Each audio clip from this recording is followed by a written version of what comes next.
El Ministerio Conéctate a Jesús y el Centro de Tutorías y Clases Privadas TISU, la mejor alternativa ante los fracasos escolares, presentan desde Panamá Puente del Mundo y Corazón del Universo, la serie Feliz para siempre, para hoy jueves, Perspectivas proféticas y bienestar integral. Primera parte. Tema 1. La Biblia al día, sumérjase diariamente en las Sagradas Escrituras.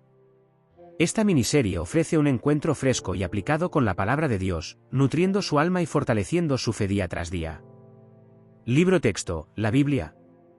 Segunda parte. Tema 6. Notas del espíritu de profecía EGW, sumérjase en las perlas de sabiduría extraídas directamente de los escritos de Elena G. de White. Obtenga una comprensión más profunda de la Biblia y su aplicación a nuestra vida actual.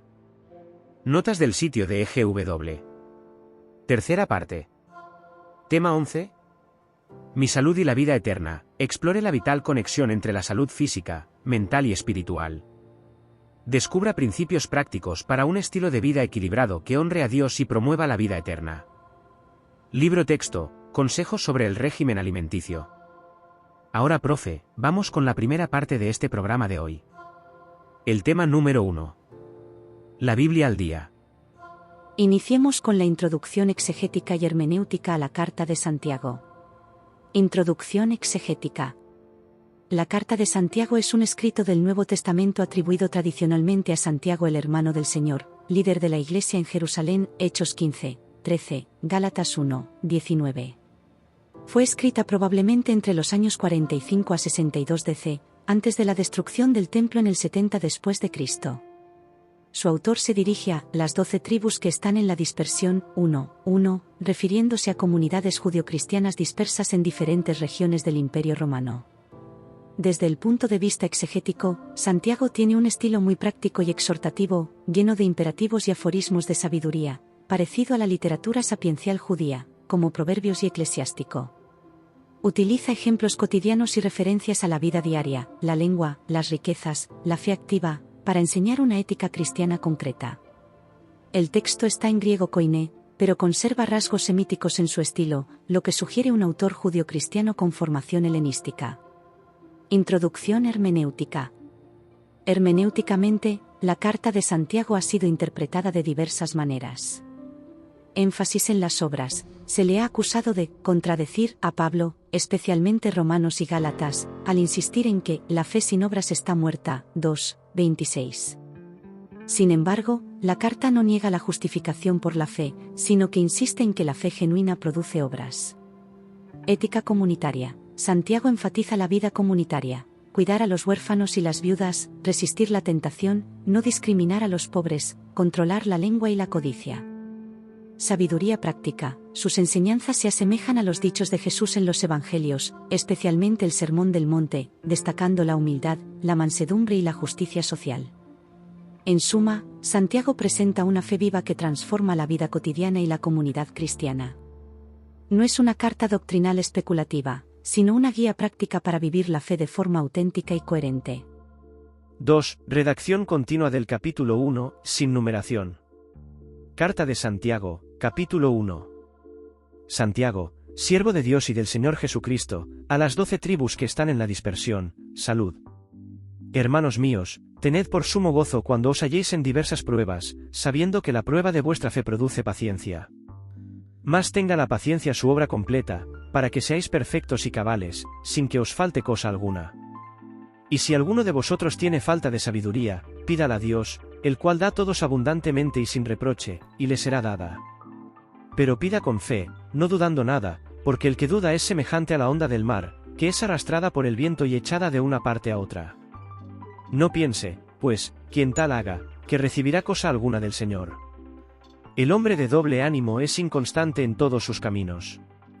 El hermano que es de humilde condición, gloríese en su exaltación, pero el que es rico, en su humillación, porque él pasará como la flor de la hierba. Porque cuando sale el sol con calor abrasador, la hierba se seca, su flor se cae y perece su hermosa apariencia, así también se marchitará el rico en todas sus empresas. Bienaventurado el varón que soporta la tentación, porque cuando haya resistido la prueba, recibirá la corona de vida, que Dios ha prometido a los que le aman. cuando alguno es tentado, no diga que es tentado de parte de Dios, porque Dios no puede ser tentado por el mal, ni él tienta a nadie, sino que cada uno es tentado, cuando de su propia concupiscencia es atraído y seducido. Entonces la concupiscencia, después que ha concebido, da a luz el pecado, y el pecado, siendo consumado, da a luz la muerte. Amados hermanos míos, no erréis. Toda buena dádiva y todo don perfecto desciende de lo alto, del Padre de las luces, en el cual no hay mudanza ni sombra de variación. Él, de su voluntad, nos hizo nacer por la palabra de verdad, para que seamos primicias de sus criaturas. Por esto, mis amados hermanos, todo hombre sea pronto para oír, tardo para hablar, tardo para airarse, porque la ira del hombre no obra la justicia de Dios. Por lo cual, desechando toda inmundicia y abundancia de malicia, recibid con mansedumbre la palabra implantada, la cual puede salvar vuestras almas. Pero sed hacedores de la palabra, y no tan solamente oidores, engañándoos a vosotros mismos.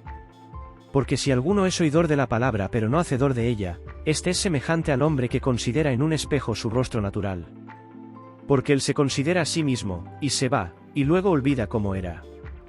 Mas el que mira atentamente en la perfecta ley, la de la libertad, y persevera en ella, no siendo oidor olvidadizo, sino hacedor de la obra, éste será bienaventurado en lo que hace. Si alguno se cree religioso entre vosotros, y no refrena su lengua, sino que engaña su corazón, la religión de tal es vana. La religión pura y sin mácula delante de Dios el Padre es esta: visitar a los huérfanos y a las viudas en sus tribulaciones, y guardarse sin mancha del mundo. 3. Resumen teológico del capítulo 1. 1. La fe probada produce paciencia y madurez. Santiago inicia su carta exhortando a considerar las pruebas como un motivo de gozo, pues ellas fortalecen la fe y generan paciencia y madurez espiritual. La fe auténtica no huye de la dificultad, sino que crece a través de ella.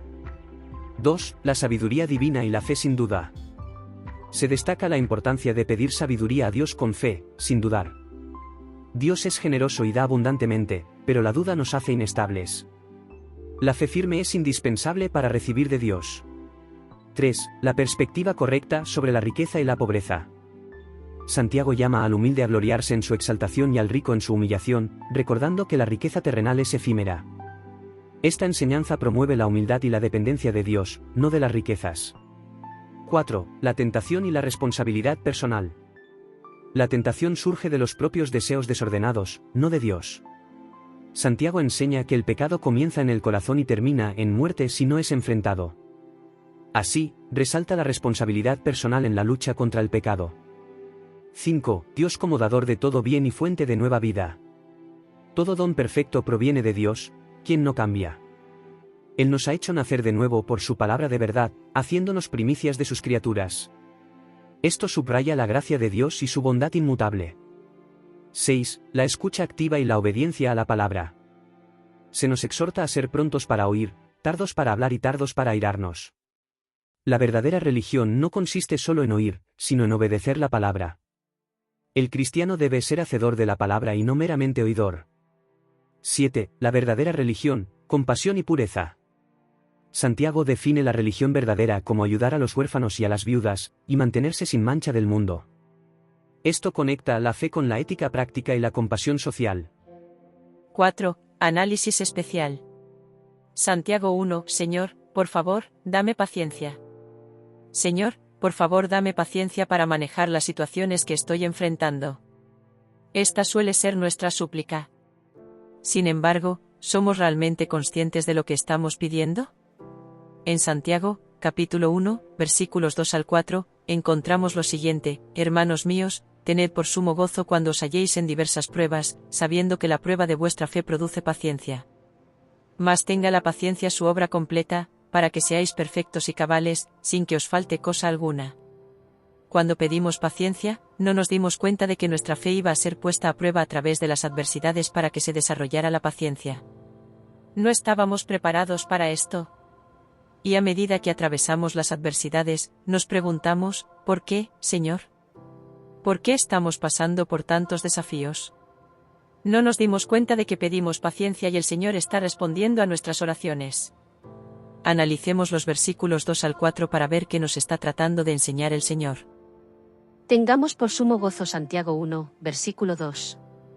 ¿Cómo puede decirnos el Señor que debemos estar gozosos cuando estamos pasando por pruebas? Esto no es divertido, Señor. En la mayoría de los casos, es doloroso. ¿Cómo podemos encontrar gozo en este tipo de situaciones difíciles? Lo primero que debemos entender es el significado de la palabra gozo. Cuando hablamos de gozo, especialmente en este contexto de pasar por pruebas, es un estado de la mente. Sabemos que el Señor está con nosotros. También sabemos que no permitirá que seamos probados más de lo que podemos soportar. 1 Corintios 10, versículo 13. Así que podemos tener contentamiento con el estado de las cosas porque sabemos en quién creemos. Encontramos al apóstol Pablo diciendo lo mismo. He aprendido a contentarme con lo que tengo. Sé vivir en la pobreza, y sé vivir en la abundancia. En todo lugar y en todas las circunstancias he aprendido el secreto de hacer frente tanto a la hartura como al hambre, tanto a la abundancia como a la necesidad, todo lo puedo en Cristo que me fortalece. Filipenses 4, versículos 11 al 13. La prueba de nuestra fe produce paciencia. Santiago 1, versículo 3. Hace varias semanas pasamos por una situación muy difícil. Y hubo algo en nuestro comportamiento que no habíamos visto antes. Estábamos tranquilos ante lo que estaba ocurriendo.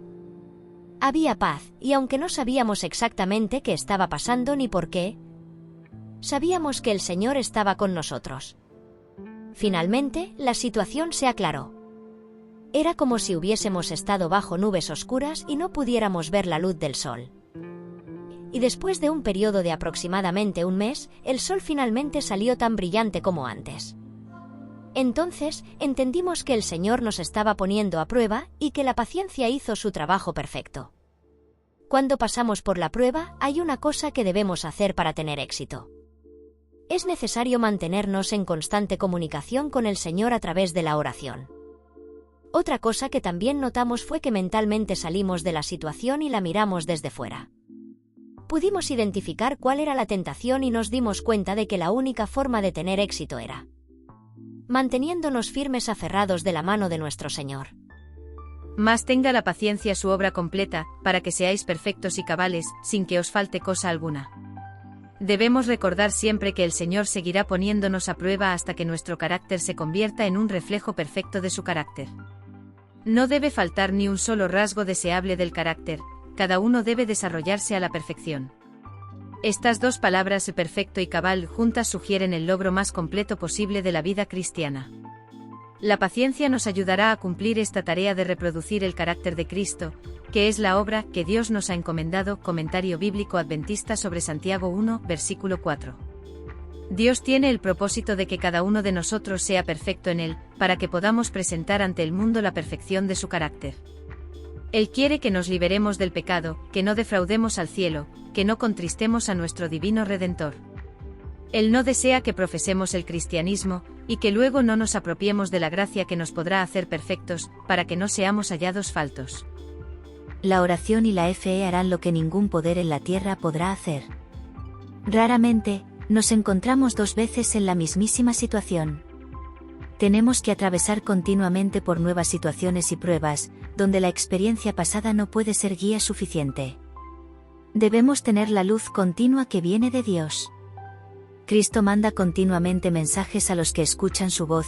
Mi vida hoy, oración matinal, 11 de enero. ¿Estás pasando por pruebas? Aférrate a Jesús. Él está a una oración de distancia. Él ha prometido que nunca nos dejará ni nos abandonará. Deuteronomio 31, versículo 8. Una cosa más. En lugar de centrarnos en nosotros mismos y en las pruebas por las que estamos pasando, miremos a quienes nos rodean y que pueden estar experimentando pruebas similares. Nosotros tenemos a Jesús. Ellos puede que no. ¿Por qué no compartir a Jesús con ellos? Fortalecerá nuestra fe y ayudará a otros a establecer la fe en Dios. Cuando hagamos esto, casi nos olvidaremos de que estamos pasando por las pruebas porque estamos tan ocupados ayudando a otros que nos olvidamos de nosotros mismos. Bendiciones. ¿Te gustaría que amplíe alguno de estos puntos o que relacione alguno con el contexto histórico o pastoral? Perfecto. Vamos a enfocarnos entonces en el capítulo 1 de la Carta de Santiago, especialmente en la primera parte, y le daremos un tratamiento exegético, histórico, pastoral y teológico. A continuación, te presento 1. Introducción exegética y hermenéutica a la Carta de Santiago, capítulo 1, primera parte. A. Contexto histórico y autoría. La Carta de Santiago se atribuye tradicionalmente a Santiago el hermano del Señor, líder de la Iglesia de Jerusalén, Hechos 15, 13-21, Gálatas 1 y 19. Probablemente fue escrita entre el 45 y el 62 después de Cristo, a comunidades cristianas judías dispersas en la diáspora, las 12 tribus que están en la dispersión, que enfrentaban pruebas, conflictos internos y tentaciones. B. Género y estilo literario. La carta combina rasgos de sabiduría judía, como proverbios o eclesiástico, y exhortación pastoral. El tono es directo y práctico, abordando cómo vivir la fe en la vida cotidiana, la tentación, la pobreza, la discriminación, las palabras y las obras. 1.2 Tema principal del capítulo 1, primera parte. En la primera parte, aproximadamente los versículos 1 a 18, Santiago aborda dos temas centrales. A. El propósito de las pruebas. Las dificultades de la vida no son obstáculos sino oportunidades para crecer en madurez y fe. B. La tentación y la naturaleza del pecado, diferencia entre las pruebas externas, que fortalecen, y las tentaciones internas, que conducen al pecado.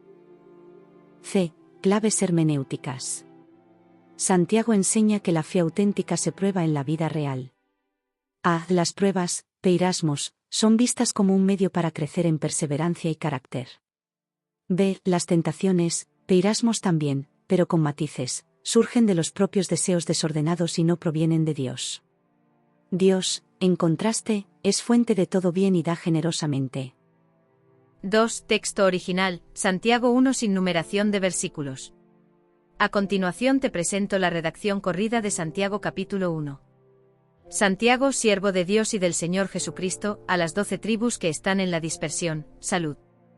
Hermanos míos, tened por sumo gozo cuando os halléis en diversas pruebas, sabiendo que la prueba de vuestra fe produce paciencia. Mas tenga la paciencia su obra completa, para que seáis perfectos y cabales, sin que os falte cosa alguna. Y si alguno de vosotros tiene falta de sabiduría, pídala a Dios, el cual da a todos abundantemente y sin reproche, y le será dada. Pero pida con fe, no dudando nada, porque el que duda es semejante a la onda del mar, que es arrastrada por el viento y echada de una parte a otra. No piense, pues, quien tal haga, que recibirá cosa alguna del Señor. El hombre de doble ánimo es inconstante en todos sus caminos. El hermano que es de humilde condición, gloríese en su exaltación, pero el que es rico, en su humillación, porque él pasará como la flor de la hierba. Porque cuando sale el sol con calor abrasador, la hierba se seca, su flor se cae, y perece su hermosa apariencia, así también se marchitará el rico en todas sus empresas. Bienaventurado el varón que soporta la tentación, porque cuando haya resistido la prueba, recibirá la corona de vida, que Dios ha prometido a los que le aman. Cuando alguno es tentado, no diga que es tentado de parte de Dios, porque Dios no puede ser tentado por el mal, ni él tienta a nadie, sino que cada uno es tentado, cuando de su propia concupiscencia es atraído y seducido. Entonces la concupiscencia, después que ha concebido, da a luz el pecado, y el pecado, siendo consumado, da a luz la muerte. Amados hermanos míos, no erréis. Toda buena dádiva y todo don perfecto desciende de lo alto, del Padre de las luces, en el cual no hay mudanza ni sombra de variación. Él de su voluntad nos hizo nacer por la palabra de verdad, para que seamos primicias de sus criaturas. 3. Resumen teológico del capítulo 1, primera parte. A. Las pruebas como camino de madurez cristiana. Santiago enseña que las dificultades de la vida son oportunidades para fortalecer la fe y crecer en paciencia y perseverancia. Esto forma el carácter cristiano y lleva a la madurez espiritual. B. La oración de fe y la sabiduría. El creyente necesita sabiduría para enfrentar las pruebas. Esta sabiduría debe pedirse a Dios con fe, sin dudar.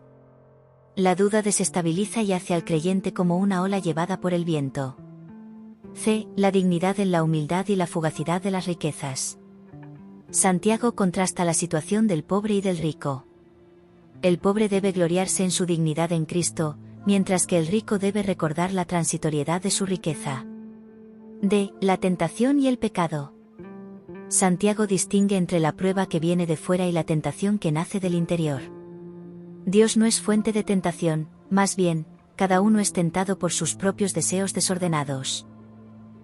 La bondad de Dios. Frente a las tentaciones y las dificultades, Santiago afirma que Dios es bueno y que solo de él proceden los dones perfectos y la nueva vida en Cristo. 4. Aplicación pastoral. A. Vivir las pruebas como oportunidad de crecimiento. El creyente no debe desanimarse en las pruebas, sino verlas como el taller de Dios para fortalecer su fe. B. Orar con fe y sin doble ánimo. La oración debe ser confiada y firme, reconociendo que Dios responde y da generosamente. C. Recordar la dignidad en Cristo. Tanto el pobre como el rico deben encontrar su valor en la comunión con Dios, no en las circunstancias externas. D. Vigilar los deseos internos. Reconocer la tentación como fruto de los deseos desordenados y no culpar a Dios por las tentaciones. E. Afirmar la bondad inmutable de Dios. Confiar en la fidelidad de Dios, quien da vida y bendiciones a sus hijos. Excelente, profesoras y profesores. Gracias, muchas gracias por el análisis de la Biblia al día, primera parte del estudio para este día. Vamos ahora con nuestra segunda parte. Adelante, profesores. Notas de Elena G. de White. Para la lección de esta semana. Para la lección 11 del segundo trimestre de 2025, titulada Ruth y Esther, Elena G. de White tiene comentarios y principios muy relevantes que iluminan estas historias bíblicas. Aunque no hay una sección específica en sus escritos titulada Notas para la lección de escuela sabática, que cubra directamente cada lección de forma preestablecida, sus obras sí contienen un vasto material que se relaciona profundamente con los temas y personajes estudiados. Aquí le proporciono puntos clave y referencias de Elena G. de White que son particularmente pertinentes a la lección sobre Ruth y Esther. Temas generales de Ruth y Esther y su conexión con Elena G. de White. Fidelidad y lealtad a Dios. Tanto Ruth como Esther ejemplifican una profunda lealtad. Ruth a Noemí y al Dios de Israel, y Esther a su pueblo y a Dios en circunstancias extremas. Elena G. de White constantemente enfatiza la importancia de la fidelidad y la obediencia como principios clave en la vida cristiana. Referencia común, sus escritos sobre el gran conflicto a menudo resaltan cómo los siervos de Dios han demostrado fidelidad en tiempos de prueba, y Ruth y Esther son ejemplos claros de esto. Enfoque en Ruth. La decisión de Ruth de aferrarse a Noemí y a su Dios, tu pueblo será mi pueblo, y tu Dios mi Dios, es un poderoso testimonio de conversión y fe que Elena G. de White usaría para ilustrar la belleza de la entrega total. Su historia también es un ejemplo de la gracia de Dios alcanzando a los gentiles. Providencia divina. Ambas historias son un testimonio rotundo de la providencia de Dios actuando en las vidas de individuos para preservar a su pueblo y cumplir sus propósitos. Incluso en situaciones aparentemente desesperadas, Dios está obrando detrás de escena. Referencia común, Elena G. de White habla extensamente de la providencia divina en libros como Patriarcas y Profetas, Profetas y Reyes, y El deseado de todas las gentes. El control soberano de Dios sobre los eventos humanos es un tema recurrente. Enfoque en Esther. La historia de Esther es un pináculo de la providencia. Elena G. de White, en Profetas y Reyes, por ejemplo, o en comentarios del Comentario Bíblico Adventista, destacaría cómo Dios usó una serie de eventos improbables, el destronamiento de Vasti, la elección de Esther, el insomnio del rey, para salvar a su pueblo. La frase, ¿y quién sabe si para esta hora has llegado al reino? Esther 4:14, resuena con el concepto de tener un propósito divino en el tiempo del fin. Valor y abnegación. Esther, en particular, demuestra un valor extraordinario al arriesgar su vida por su pueblo, si perezco, que perezca. Ruth, por su parte, muestra abnegación al dejar su tierra y su familia para cuidar de Noemí. Referencia común, Elena G. de White exalta a aquellos que muestran valor moral y abnegación por la causa de Dios y el bienestar de otros. Sus comentarios sobre la vida de Jesús y los mártires de la fe a menudo tocan este punto. El carácter de Dios y el amor divino. A través de estas historias, se revela el amor de Dios por su pueblo y su intervención para rescatarlos. Aunque el nombre de Dios no se menciona en Esther, su mano es evidente. Referencia común, el tema del amor de Dios y su justicia misericordiosa es central en toda la teología de Elena G. de White. ¿Dónde encontrar comentarios específicos? Comentarios Bíblicos Adventistas, CBA. Los volúmenes del CBA que cubren los libros de Ruth y Esther suelen incluir extensos comentarios de Elena G. de White relacionados con los pasajes y los principios. Profetas y Reyes, este libro es una fuente principal de comentarios sobre la historia de Esther. Es muy probable que encuentre material relevante sobre el contexto histórico y la actuación de Dios a través de Esther y Mardoqueo. Hijas de Dios / recibiréis poder / la fe por la cual vivo. Estos compendios de escritos de Elena G. de White a menudo contienen pasajes sobre mujeres destacadas de la Biblia, incluyendo a Ruth y Esther, resaltando sus virtudes y el propósito de Dios en sus vidas. Mensajes selectos, volumen 1 y 2 es posible que contengan extractos que hablen de principios de fidelidad, providencia o fe que se ilustran en estas historias. Para la lección 11 del 14 de junio de 2025, Ruth y Esther. Le recomendaría revisar los comentarios específicos de Elena G. de White que se encuentran en el Comentario Bíblico Adventista del Séptimo Día, CBA, para los libros de Ruth y Esther. Además, el libro Profetas y Reyes es una fuente casi segura para el relato de Esther y sus implicaciones. Muchas gracias, profesoras, por el excelente análisis de la segunda parte del programa de hoy. Vamos ahora con la tercera parte. El tema número 11. Mi salud y la vida eterna. Texto base. Consejos sobre el régimen alimenticio escrito por Elena G. de White para la lección de esta semana. Adelante, profesoras. Tema número 11. Mi salud y la vida eterna. Libro. Consejos sobre el régimen alimenticio. Escritos de Elena G. de White. Prólogo. Décadas antes que los fisiólogos se hubieran preocupado en general de la estrecha relación que existe entre el régimen alimenticio y la salud, la señora Elena G. de White, al describir las visiones que le fueron presentadas en 1863, señaló claramente la relación que hay entre los alimentos que tomamos, por una parte, y nuestro bienestar físico y espiritual por la otra. En sus discursos y escritos producidos en los años subsiguientes, el régimen alimenticio fue un tema en el cual se espació a menudo. Estos consejos, tal como fueron preservados en folletos y libros, en forma de artículos en los periódicos de la denominación y en testimonios personales, han ejercido una poderosa influencia modeladora sobre los hábitos dietéticos de los adventistas del séptimo día, y han dejado una impronta definida sobre el público en general. Debido a que solo una parte de estos consejos con todos sus detalles, resultaba generalmente accesible a los estudiosos e investigadores, en 1926 se publicó, en un volumen a la rústica titulado Testimony Studies on Diet and Foods, Estudios de los testimonios sobre el régimen y la alimentación, una compilación de muchas de las declaraciones más antiguas, junto con lo que se hallaba en los libros en circulación de Elena G. de White. Estos consejos del espíritu de profecía sobre la alimentación y el régimen saludable fueron compilados primeramente como libro de texto para los estudiantes de dietética y medicina de la Universidad de Loma Linda, California. La edición inicial se agotó pronto, debido a que el volumen fue adquirido no solo por estos estudiantes, sino también por una gran cantidad de miembros laicos de la Iglesia Adventista. El amplio interés que se despertó en las enseñanzas de la Iglesia, indujo a tomar las medidas necesarias para la publicación, en el año 1938, de una nueva edición ampliada destinada a una distribución general.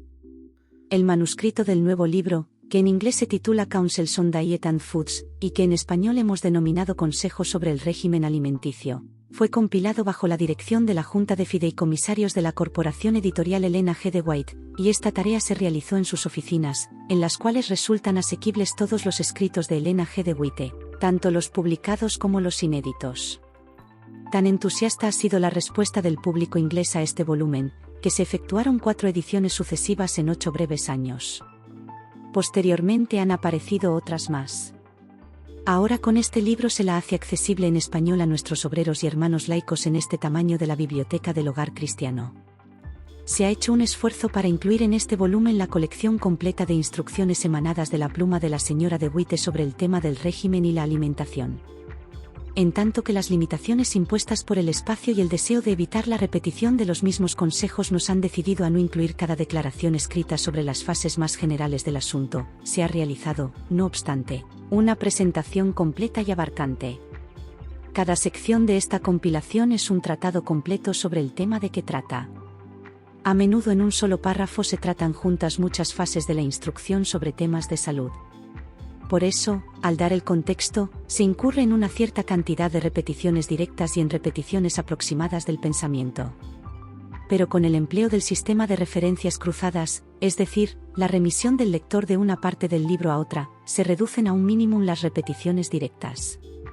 Cada pasaje de los que integran este libro, ora sea que provenga de fuentes publicadas de los escritos de Elena G. de White, incluyendo los primeros libros, folletos y artículos aparecidos en periódicos, ora sea que haya sido tomado del archivo de los manuscritos de Elena G. de White, menciona la fuente de la cual ha sido seleccionada la declaración, junto con la fecha en que fue escrita o en que fue publicada por primera vez.